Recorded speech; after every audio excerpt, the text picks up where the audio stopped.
Moving on, Standard Group, in partnership with the county government of Uasin Gishu on Saturday, launched the third edition of the Eldoret City Marathon. Speaking during the launch, stakeholders said that a number of measures had been put in place to better the future of upcoming athletes in the Rift Valley.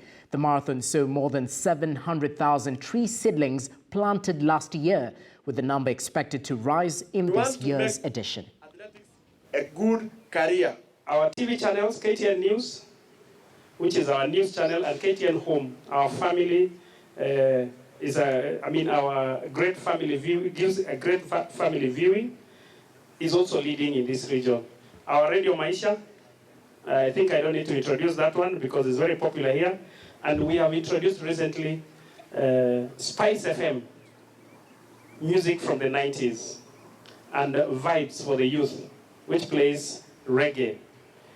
And this is taking the market by storm. Your Excellency, as you become the best county, we want to work with you to be the best media house.